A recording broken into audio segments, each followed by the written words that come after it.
Olá pessoal, tudo bem? Eu espero que você esteja bem, tá? Se você não é inscrito no canal, se inscreva, toque o sininho de notificação, deixe seu like, compartilhe os vídeos, comente, divulgue o canal e ajude a gente a fazer o nosso trabalho.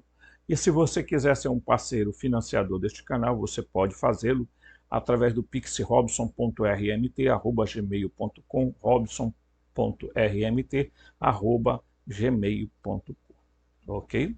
Muito bem. Nós estamos falando aqui de um assunto meio, claro, espinhoso, né? Vamos ser sinceros, né? Por quê? Porque mesmo os ditos cristãos, dentro das suas igrejas, acabaram sendo contaminados com a ideia da reencarnação, né? E com a reencarnação do tipo, sabe, em que o camarada é um disco aonde vai ser gravado vários eus, né? Então imagina, né? Você, um belo dia, né, vai, porque na visão da Igreja Católica, o que é que está acontecendo agora? Então vamos por parte. Para a Igreja Católica, nesse momento,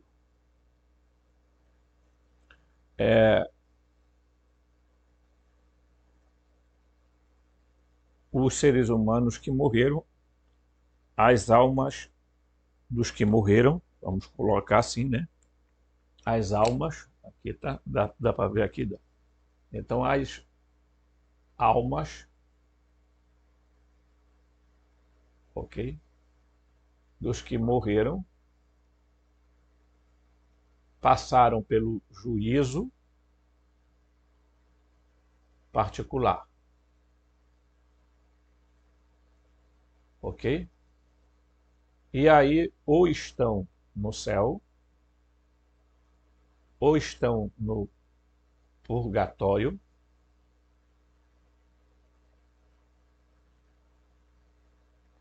ou estão no inferno, ok? Certo? Essas almas estão lá. Estão fazendo o quê? Aguardando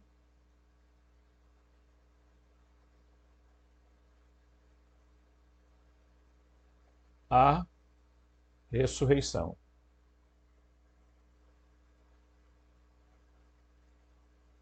Então, essa é a ideia que a igreja tem, tá? Todo mundo que morre vai passar por um juízo particular, e nesse juízo particular a pessoa já vai direto ou para o céu, ou para o purgatório, ou para o inferno. Na doutrina espírita se diz que o camarada ou vai para uma colônia espiritual ou vai para o umbral, fica no umbral, tá? A Igreja Católica diz que essas almas, tá, estão aguardando a ressurreição. Ressurreição do quê? Da carne.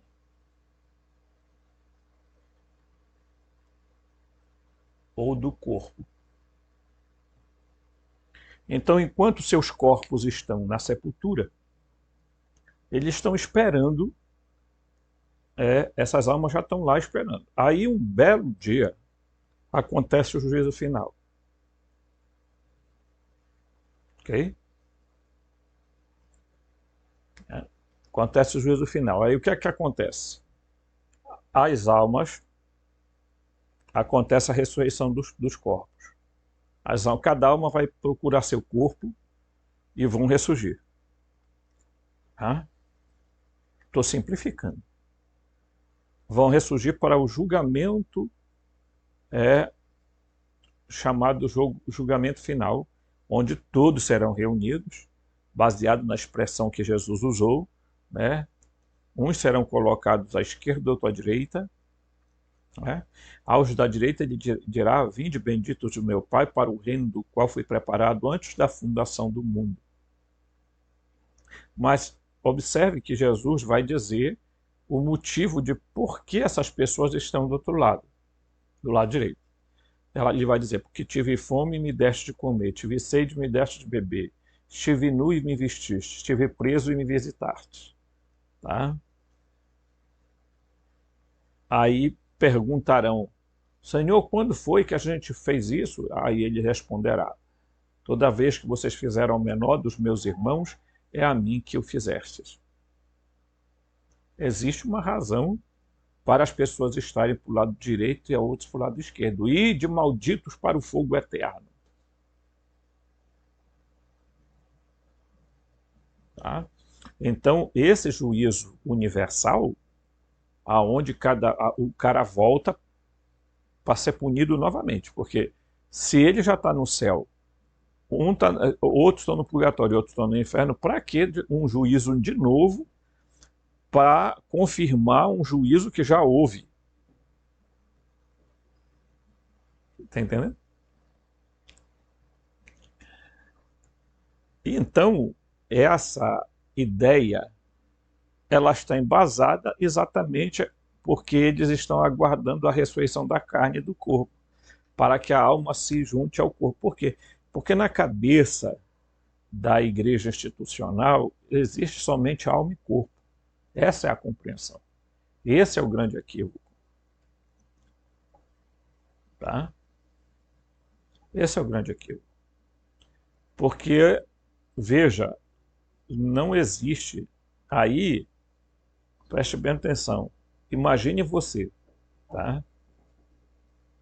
Quando criaram a doutrina da reencarnação, e tem muitos que afirmam versurosamente que a reencarnação era algo aceito no cristianismo primordial, entendeu? E que, portanto, existiria. Né? Bem, pegue esses dados aqui e imagine que alguém morreu, tá? Aí a sua alma vai para um lugar, tá? Aí o cara vai para o céu ou para o purgatório, para o inferno. Quando chegar aqui e vai ser julgado, o julgamento particular dele vai ser feito por quem? Pelo demiurgo, tá? Que vai dizer para ele, olha, porque, gente, é engraçado, porque, veja, um negócio desse aí está completamente equivocado. Existiu um papa na história da igreja que disse que ninguém estava no céu, no inferno, no purgatório, que todo mundo estava aguardando, tá? Certo? Todo mundo estava em algum lugar aguardando a ressurreição final. Esse é o grande problema. Porque, vamos lá, se vocês atenuarem a questão da reencarnação, o que é que nós estamos dizendo? Que essa alma aí, ela vai passar por ciclos e ciclos e ciclos e ciclos, morte, reencarnação, morte, reencarnação, morte, reencarnação, morte, reencarnação. E aí imagina que ele vai ter vários eus, várias personalidades. Aí, no dia do juízo final, se ele estiver vivo, ele vai ser transformado, né? Se ele estiver morto, ele vai ser ressuscitado. Ele vai ser ressuscitado na última encarnação que ele teve. Tá? Então, ele vai ser, se ele era Maria, ele vai ressuscitar como Maria. E os Franciscos, Antônios que teve para trás, vão estar dentro da memória dele. Você imagina isso? Veja, tem gente da gnose que defende a ideia da reencarnação porque acha que o Piste Sofia fala e que é algo extraordinariamente bom para purificar o ser humano e tal. Mas você acha mesmo que isso daí pode ajudar alguém a melhorar? Eu, na minha concepção, não. Por quê? Porque é controlada pelos arcontes, pelo demiurgo. Não venham com essa história para cá de que os arcontes não sabem o que é a ressurreição, a reencarnação, que eles não têm controle sobre isso. Mas para com isso. Que infantilidade. Né? Então, as almas, se não fizerem ascensão, meus amigos, elas vão ficar presas. Tá? E eles botam lá numa cidade que eles construíram, numa colônia, não sei o que tem mais. E aí o camarada fica lá achando que ele está na mil maravilha, até o dia que eles dizem para ele, olha, você vai voltar para a Terra porque olha aqui nesse telão aqui, olha como foi a sua vida. Aí lá vem o cara, sabe? É, eu particularmente acho profundamente absurdo esta ideia. Primeiro porque é uma prisão, segundo porque você nunca vai pagar a conta, porque você vai pagar a conta da outra e vai contrair uma outra conta com a vida que você está tendo. Então, meu querido, se despeça de um dia voltar ao pleroma, porque você não vai voltar nunca, se você continuar assinando o contrato da reencarnação. A roda de Sansara foi criada exatamente para isso, para fazer as pessoas prisioneiras. Tá? Mas, no entanto, a reencarnação surgiu por quê? Porque a ressurreição foi explicada de forma errada pela igreja. Tá? Na ânsia de querer dar uma resposta, eles montaram um negócio que não cola, que não dá para justificar. Para que uma pessoa que já foi julgada vai vir de novo, vai reassumir seu corpo e vai voltar para... Não me diga. Né? Então, evidentemente que não existe isso aqui hoje já não é mais nem levado a sério por muitos, inclusive por muitos padres. Por quê? Porque a ressurreição é uma transformação, é uma metamorfose, é uma transmutação, é uma nova forma de existência, um novo princípio que dirige o espírito. É aqui que está a chave. A ressurreição só vai acontecer porque quando você desperta teu espírito, o teu espírito ele vai assumir o controle.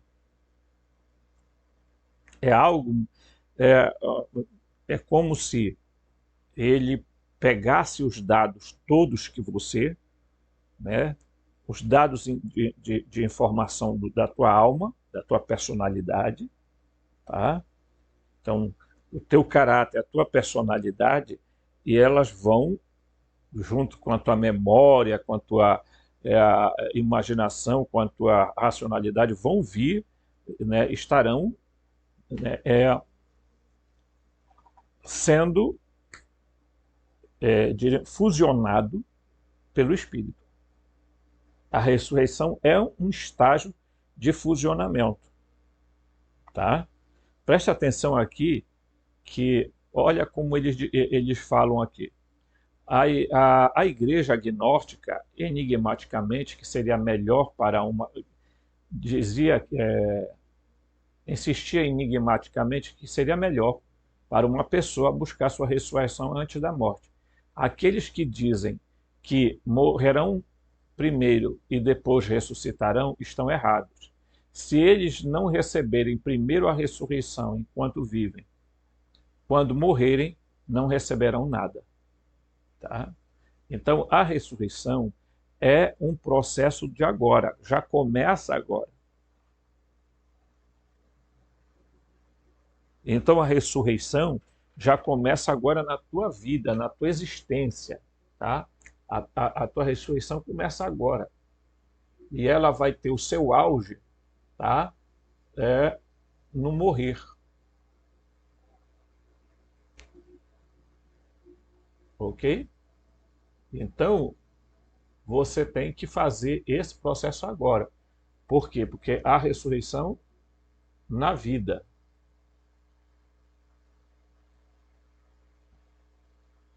Aí quando você morre, tá? Você passa por aquele estágio, que é o estágio da ressurreição, que vai acontecer realmente de fato. Entendeu? É por isso que o Evangelho de Filipe está falando que é preciso as pessoas ressuscitarem agora, porque se não ressuscitarem agora, depois da morte não vão ressuscitar. Aí as pessoas, há muitos escritores, né, que estudam a gnose, que é aqui para nós, defendem essa teoria da reencarnação, porque essa teoria da reencarnação é ocultista. Ocultista. Ok? Ela é uma herança da transmigração das almas, lá de trás, em que se acreditava que a alma era imortal, isso é uma visão platônica, porque Aristóteles não endossou essa ideia, tá? Não endossou essa ideia. Eu gosto muito de usar esse livro, porque ele exatamente vai falar sobre essa questão, né? Aqui, ó, bem aqui, ó, espia aí. Olha o que ele vai dizer aqui, ó. Tomás de Aquino, tá? E na concepção dele. Tomás de Aquino foi aristotélico, né? Então ele diz aqui assim, ó, todos os estudos da antropologia do grande filósofo Tomás de Aquino mostram uma concepção do homem que, por sua vez, também não sustenta a ideia de um dualismo conforme a filosofia do helenista. Tá? Em vez de separar o homem em corpo e alma, Tomás de Aquino, tá? Tomás de Aquino, já no século XIII, descreveu o humano como uma dualidade, o ser humano como uma dualidade, uma única substância, onde a alma é a forma do corpo. O ser humano é uma dualidade, uma única substância indivisível. Tá? Então ele diz que a alma é a forma do corpo. Bem aqui, ó, tá? Tomás de Aquino disse isso, certo? Como uma substância não pode ser dividida e separada sem que deixe de ser aquela substância, esta concepção do filósofo contribui, por sua vez, para a separação do modelo helênico para a redescoberta da concepção bíblica do ser humano, porque eles tinham uma concepção bem diferente, né? Aí vem o problema do corpo e alma. Por quê? Porque a sua manifestação no contexto da doutrina cristã sobre a ressurreição. Ainda hoje, a maioria dos cristãos acredita que a doutrina de uma alma imortal pertence à doutrina a eles imposta. Sim, ela realmente seria dogma. Tá? Mas isso não é assim. A raiz histórica do dualismo do corpo e alma. Aí ele vai te explicar aqui. No pensamento semítico, tá? O homem é uma unidade indivisível. O homem é uma totalidade. Tá? No pensamento helênico, ele é dual. Homem é igual a alma e corpo, ou corpo e alma. Né? Então, a religião místico-ófica da Trácia é recebida pelo pitagorismo, tá? Entre 580 e 500 a.C. Né? Então, dizia, o homem é preso a seus atos. Mesmo depois da morte, ele não consegue se libertar desta unidade. Assim, de fazer justiça, os bons atos devem ser compensados, os maus atos castigados, além da morte. Tá? Platão, em 428 a 348, dizia: quando o corpo falece, ainda existe algo no homem que sobrevive para que a justiça seja feita. Este algo é a alma. Tá? Então, o Platão contribuiu muito por esse dualismo que se propagou por muitos anos na cabeça de muitas pessoas. Alma e corpo. Eles dizem, então, a alma é espiritual, existe antes do corpo, origem divina e é eterna. O corpo é material, sem valor e transitório. Ok?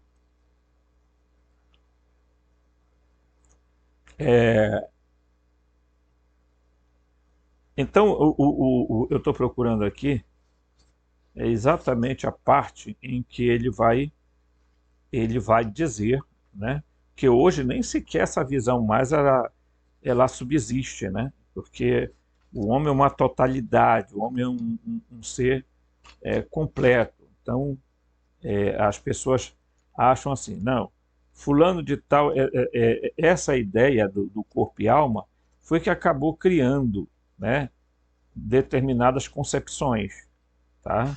Então, é muito interessante o que ele fala aqui. Eu estou procurando aqui uma imagem que ele tem aqui que eu acho muito importante as pessoas entenderem isso, assim, do ponto de vista da gente estudar, tá? Eu gosto muito de embasar meus estudos e procurar, assim, entendeu? Mostrar onde está a raiz desse grande problema. Por que que a reencarnação colou na cabeça das pessoas, tá? Por que que ela é tão, assim, diríamos, as pessoas se apaixonam tanto pela reencarnação, né? Então aqui tem, por exemplo, uma divisão que ele faz, que é muito interessante, porque ele mostra o seguinte, que em nós existem vários, várias energias, tá? Esse aqui, ó. Tá? Deixa eu ver onde é que está aqui desse lado aqui, ó. Que eu estou pegando aqui em cima. Aqui, ó. Tá? Você está vendo aí, né? Eu vou virar assim para mostrar melhor aqui, ó. Olha aqui. Ok? Ele fala isso aqui, ó. Então ele diz que existe uma energia material em nós, né? Uma energia emocional, uma energia intencional e uma energia psíquica, o eu. Então, esse conjunto de energias, elas não podem ser eliminadas, elas não acabam, elas apenas se transformam. E é esse processo de transformação que é a ressurreição. Ok? E aí, a pessoa que mais falou sobre ressurreição foi o apóstolo Paulo. Então, ele inclusive enfatiza esse aspecto e ele explica que quando você joga uma semente, por exemplo, de milho, ou uma semente de feijão, ou uma semente de trigo, não é a árvore que você está plantando, não, certo? Se você plantar um caroço de manga, não é a mangueira que você está plantando, correto? No entanto, dentro da semente existe um potencial, tá? Então, o seu ato de plantar, de colocar na terra, certo? Vai gerar uma potencialidade para que a semente se transforme numa planta chamada mangueira, tá? E se você olhar para a árvore de mangueira e para a semente, elas não têm a mesma forma, mas elas têm a mesma substância, porque basta fazer um exame microbiológico e você vai encontrar a mesma natureza tanto na semente quanto na árvore. Então, quer dizer, a semente não é igual à planta, mas tem a substância da planta. Então, quando você coloca um corpo humano na Terra, Não é que, assim, do dia para a noite, pum, porque tem algumas ideias, né, baseadas em EQM, que é do tipo assim, o cara morreu, puf, aí aquela alma sai, né, tchum, pau. Aí o cara olha e diz assim, pô, morri, olha, morri. Aí lá vem um túnel branco, um buraco de minhoca, aí vem aquele ser maravilhoso, brilhoso, pode ser um parente, pode ser um anjo, pode ser um... E diz, ó, que extraordinário que você veio, ó, que bom, vamos conosco, que está tudo bacana e tudo. Tudo não passa de uma ilusão da Matrix. Por quê? Porque as pessoas acham que tudo isso é muito instantâneo, muito tchá, né? Você imagina, né? Tem um acidente e aí sai a alma do corpo, aí fica olhando, nossa, como eu tô, meu pai, tô todo quebrado, todo... Mas as pessoas pensam que é assim mesmo que funciona, nessa simplicidade, né? Aí depois vem aquele pessoal, né? Ah, eu quero a psicografia do meu filho, eu quero muito, muito, muito, muito. Aí quando a psicografia surge, aí o camarada diz assim, não, tá tudo bem, eu tô aqui, olhem, a vovó tá aqui, não sei quem mais tá aqui, tá todo mundo aqui, pai. Eu já vi vídeos que eu ficava assim impressionado, sabe, gente? Porque, mas Robson, não é possível que o ser humano tenha contato com os mortos? Isso seria impossível? Não, eu não estou dizendo que seria impossível, eu estou dizendo que é, esse processo de morrer não é tão simples como as pessoas imaginam. Outro dia eu vi um rabino falando exatamente que, por exemplo, 7 dias ou antes de você morrer, você já vai perdendo algumas cascas. Ou, como tem 5 ou 6 almas, algumas almas já vão se desacoplando de você. Tá? Porque é, eles já preveem o acontecimento.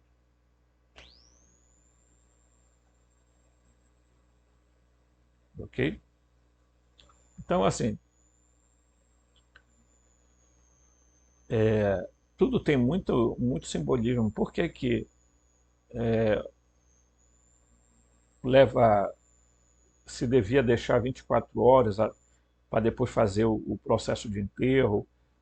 Por que que se fica 7 dias se fazendo no caso católico, as rezas na casa e tal? Tudo isso daí tem uma explicação, um fundamento, que é o seguinte, a ideia não é acalmar a alma, dar conforto para a alma. Porque quem morreu mal não muda do outro lado, pessoal. Não é que é, o cara é mal aqui e morre e vira bom. Que é assim que acontece. Vira bonzinho. Tá? Então, a oração ali não tem nada, é a tentativa de apaziguar, né, um Deus irado que vai julgar aquela pessoa e ninguém vai ser capaz de agradá-lo. Ou alguém supõe que vai chegar na frente dele e ele vai dizer que não, você foi ótimo, é excelente, passe, vai embora, vá para o 8º céu, vá lá para o, né, paraíso e tal. Porque todo mundo sabe que eu já cansei de mostrar aqui, né, como é que os gnósticos pensavam cosmologicamente. Né? Então, desde os sumérios até hoje, eles acreditavam que existiam 7 céus, que eram os 7 céus Os gnósticos diziam que eram os 7 céus governados pelos arcontes. Né? Eu vou dar um exemplo aqui. Né? Eu vou aqui, ok? Aí eu vou mostrar aqui para vocês. Deixa eu pegar aqui um exemplo. Eu acho que eu tenho alguma coisa aqui, tá? Referente a isso.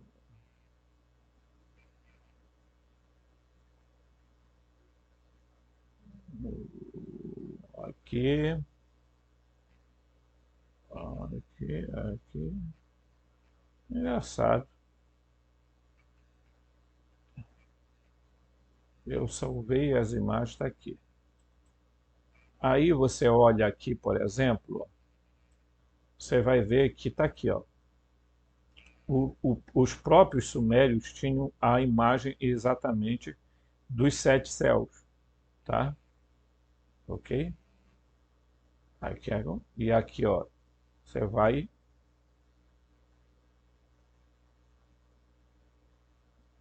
aqui, ó, os 7 céus aqui, ó, certo? E aqui já tem uma outra camada, certo?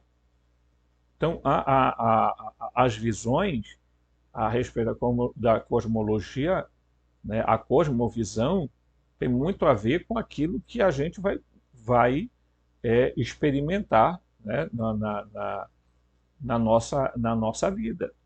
Né? Então, é preciso a gente ter muita atenção nisso. Eu também vou mostrar um texto aqui que faz o seguinte. O livro de Urântia, por exemplo, tem gente que não gosta, né? Paciência. Tá? Falando sobre os sobreviventes adormecidos, ele vai chegar ao momento que ele vai dizer assim, ó, ele vai usar o termo alma aqui também. Tá?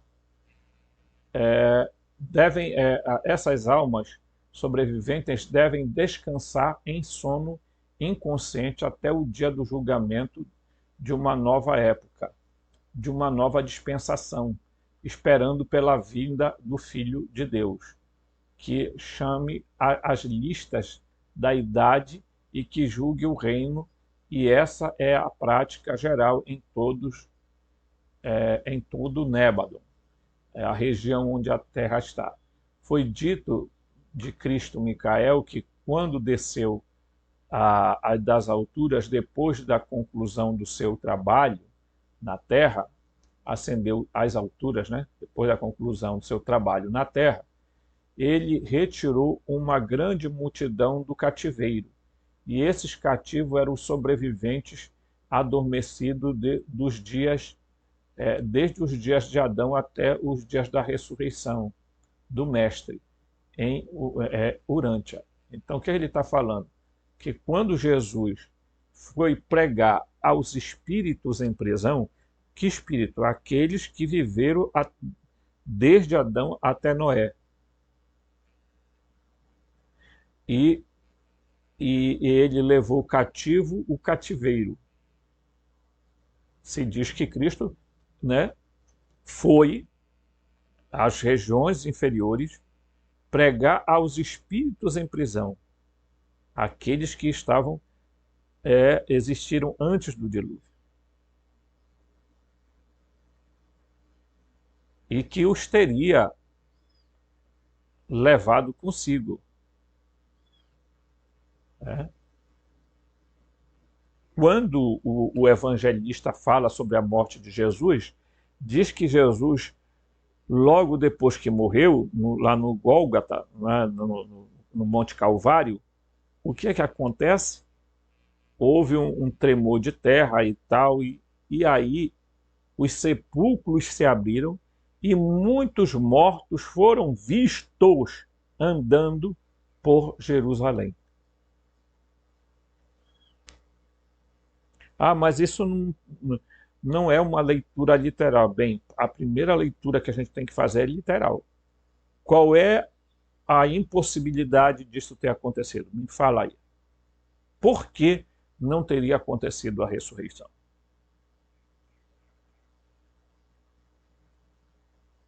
Hum?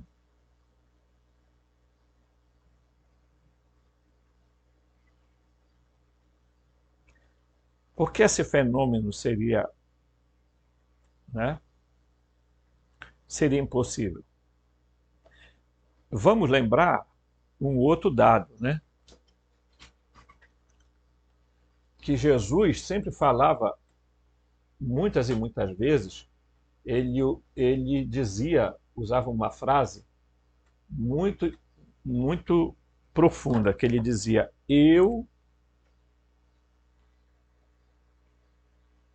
sou a ressurreição e a vida, tá? Ele dizia, eu sou a ressurreição e a vida. Quem crê em mim, mesmo que morra, tá, viverá. E quem crê em mim não morrerá jamais. E você sabe que a ressurreição, ela é o quê? A ideia da eternidade, da vida eterna. É a perpetuação da vida. Então a ressurreição é o quê? A continuidade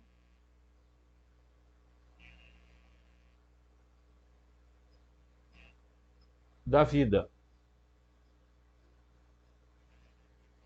Ok? E o que era que os deuses antigamente faziam para, para prolongar sua vida? Segundo alguns, eles usavam o ouro monoatômico para prolongar a sua vida, né? Aí, vamos lá, Jesus disse o quê? Quem come a minha carne e bebe meu sangue tem a vida eterna. E eu o ressuscitarei no último dia. Então, o que é você comer a carne de um ser que não tem a nossa natureza, no sentido de sermos humanos, no sentido normal da palavra? Por que que Jesus fala de quem come minha carne e bebe meu sangue? Porque ele estava dando ali o elemento que nos manteria vivo para sempre, que foi o que foi tirado pelos Anunnaki. O que os Anunnaki fizeram? Eles tiraram o elemento da vida, da transmutação para a vida contínua. Tá? E aí eles, para manter o gado aqui na Terra, criaram a reencarnação, a roda de Sansara. Não esqueçamos que o mesmo Deus que se revelou a Maomé, que se revelou a Moisés, que se revelou a Abraão, é o mesmo Deus que se revelou lá para os arianos como Brahma, tá? Lá no hinduísmo, ok? Da onde se originou a ideia de reencarnação, que depois foi transferida para o budismo, porque o budismo, na verdade, é uma rama do hinduísmo, ok? Então, as pessoas precisam entender da onde surgiu essas ideias. Tá? Mas os gregos sim falavam, é verdade, falavam. Mas quem deu a ideia para os gregos da reencarnação? Zeus? É, certo? Então vejam que aqui tem né? Então eles dizem assim, é,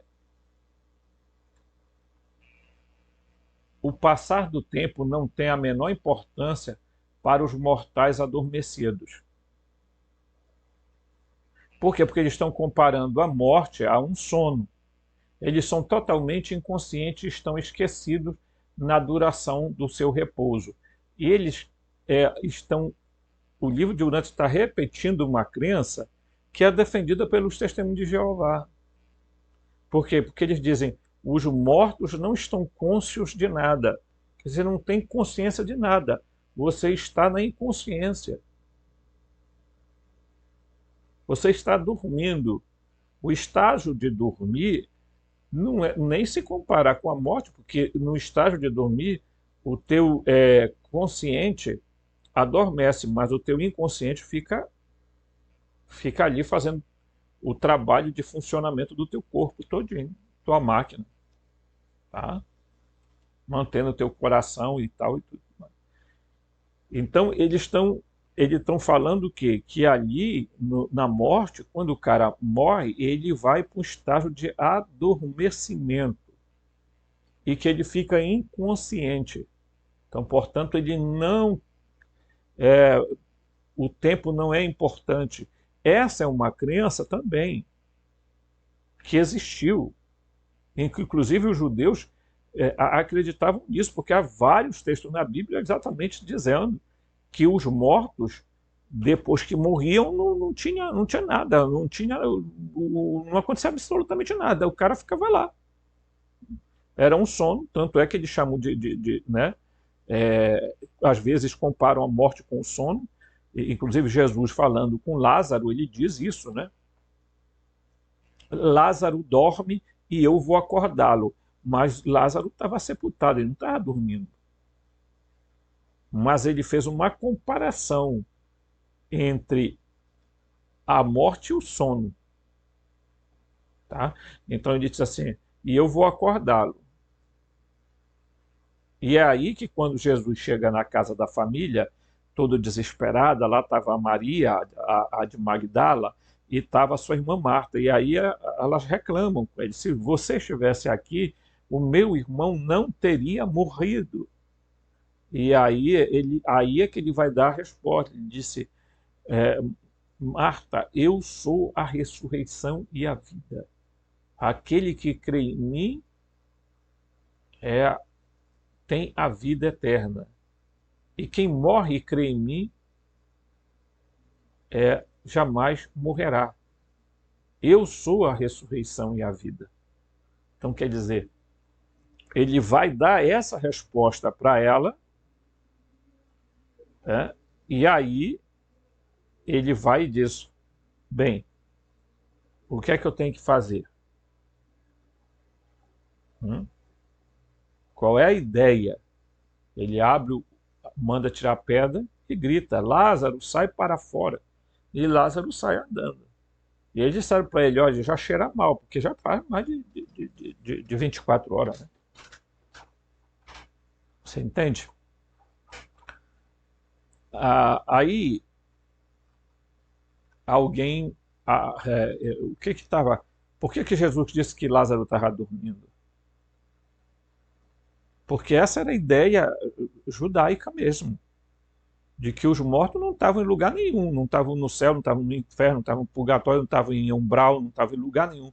Eles estavam inconscientes na sepultura, ali como, sabe, aguardando o tempo em que haveria a ressurreição final. Inclusive, há um texto muito interessante aqui, em que no Ezequiel, salvo engano, em que ele diz, filho do homem, vai e profetiza sobre esses ossos secos. E ele vai e diz, espíritos, né? O espírito sopra dos 4 cantos da terra, né? Aí os ossos começam a criar músculos, depois carne, e se põe de pé. Então, ali se viu uma assimilação de algo é simbólico, mas a ressurreição, quando Jesus chega na Terra, o Cristo, ele traz uma mensagem que era muito aguardada por todos, porque ninguém sabia precisamente o que era que acontecia, tá? Então, o Saul, por exemplo, quando era rei, ele estava meio angustiado e ele foi consultar uma necromante, né? Numa linguagem moderna seria uma espírita, né? E aí ela chegando lá, ele pediu para ela evocar o espírito de Samuel. E aí ela está ali, né, fazendo o processo, e aí ela diz: eu vejo um Elohim subindo. Quer dizer, ela diz assim: eu vejo um Deus subindo. Ela não disse: eu vi um espírito subindo. Eu vejo um Deus subindo. Aí ele pergunta como ele é, ela descreve, e aí o espírito diz para ele: por que você está me incomodando, me chamando? E veja que ele está subindo da terra. Ele não está vindo de um outro lugar dali, não. Ele está subindo, como se estivesse brotando da terra. Por quê? Porque se acreditava que os mortos estavam como fantasmas, assim, numa espécie de... Era como se fosse um grande buraco aonde os mortos estavam todos lá. E na época de Jesus ainda existia a ideia de que essa região, o Sheol, tá? Vem aqui, vamos lá. O Sheol, ele era dividido em duas partes, tá? Tinha uma parte que era o justo que ficava, que era chamado seio de Abraão.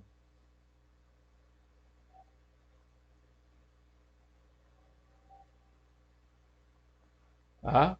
Seio de Abraão, ok? Essa região aqui ficava o justo, tá? E numa outra região ficava, mas era o mesmo lugar, apenas com uma divisória, tá? Apenas com uma divisória, certo? Tá? Apenas como uma divisória. Então é por isso que o Lázaro estava onde? Lázaro estava no seio de Abraão. E o outro, o rico, o ampulão, estava numa outra região. E aí quando ele diz: permita-me que eu vá a falar com meus irmãos, e aí Abraão diz para ele: não, não dá. É claro que se você lê isso dentro de uma perspectiva hoje mais moderna, você vai dizer assim: um estava numa dimensão e outro numa outra dimensão. Não é?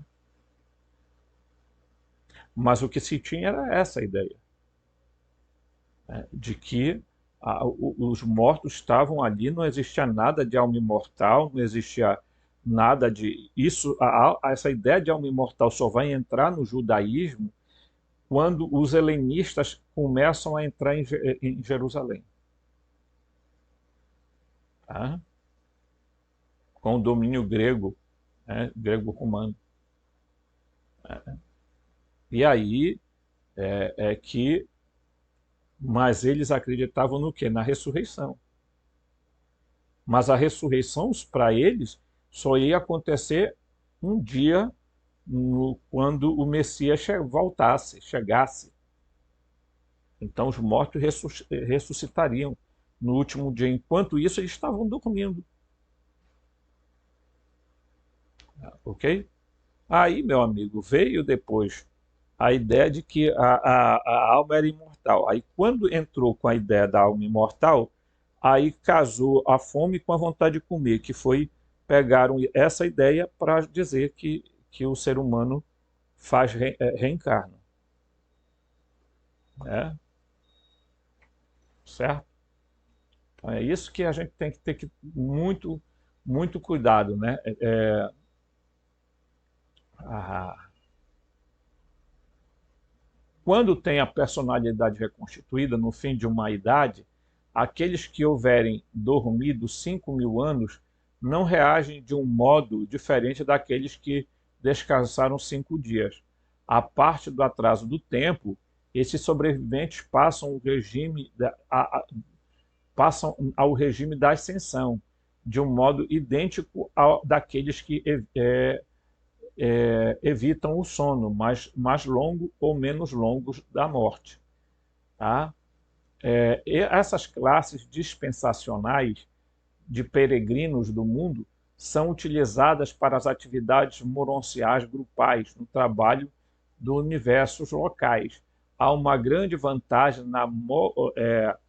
na mobilização de grupos enorme, assim, pois eles são mantidos juntos por longo tempo. E aí depois ele vai dizer aqui, ó, o corpo físico de carne mortal não é uma parte da reconstituição dos sobreviventes adormecidos.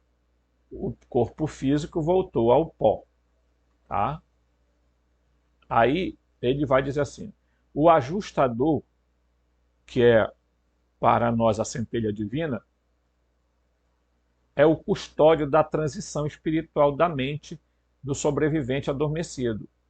O serafim, que é o anjo da guarda que a gente chama aqui, tá? Designado o guardião da identidade do sobrevivente.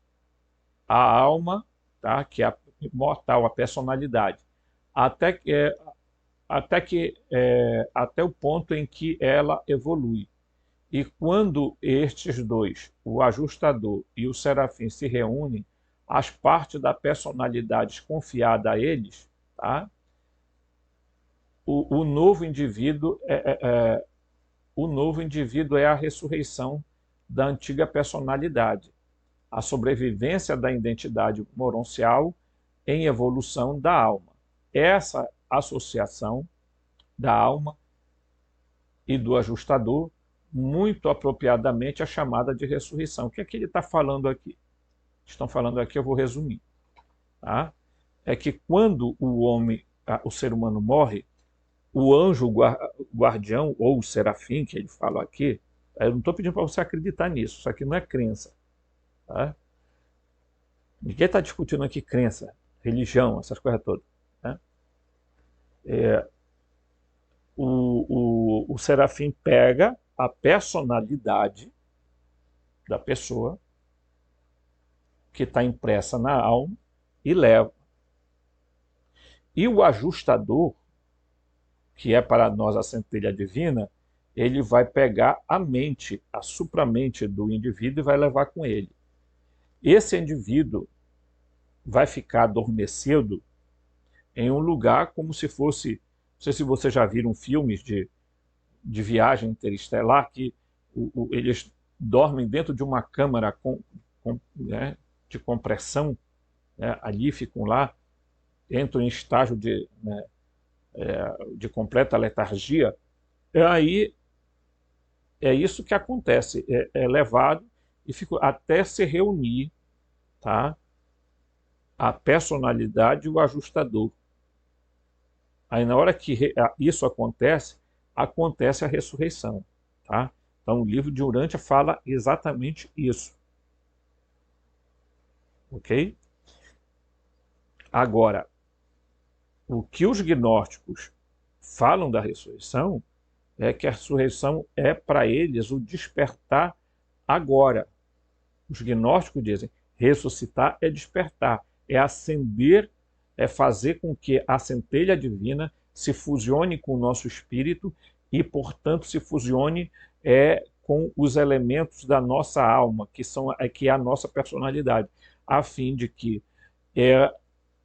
ele possa exercer o controle sobre nós, né?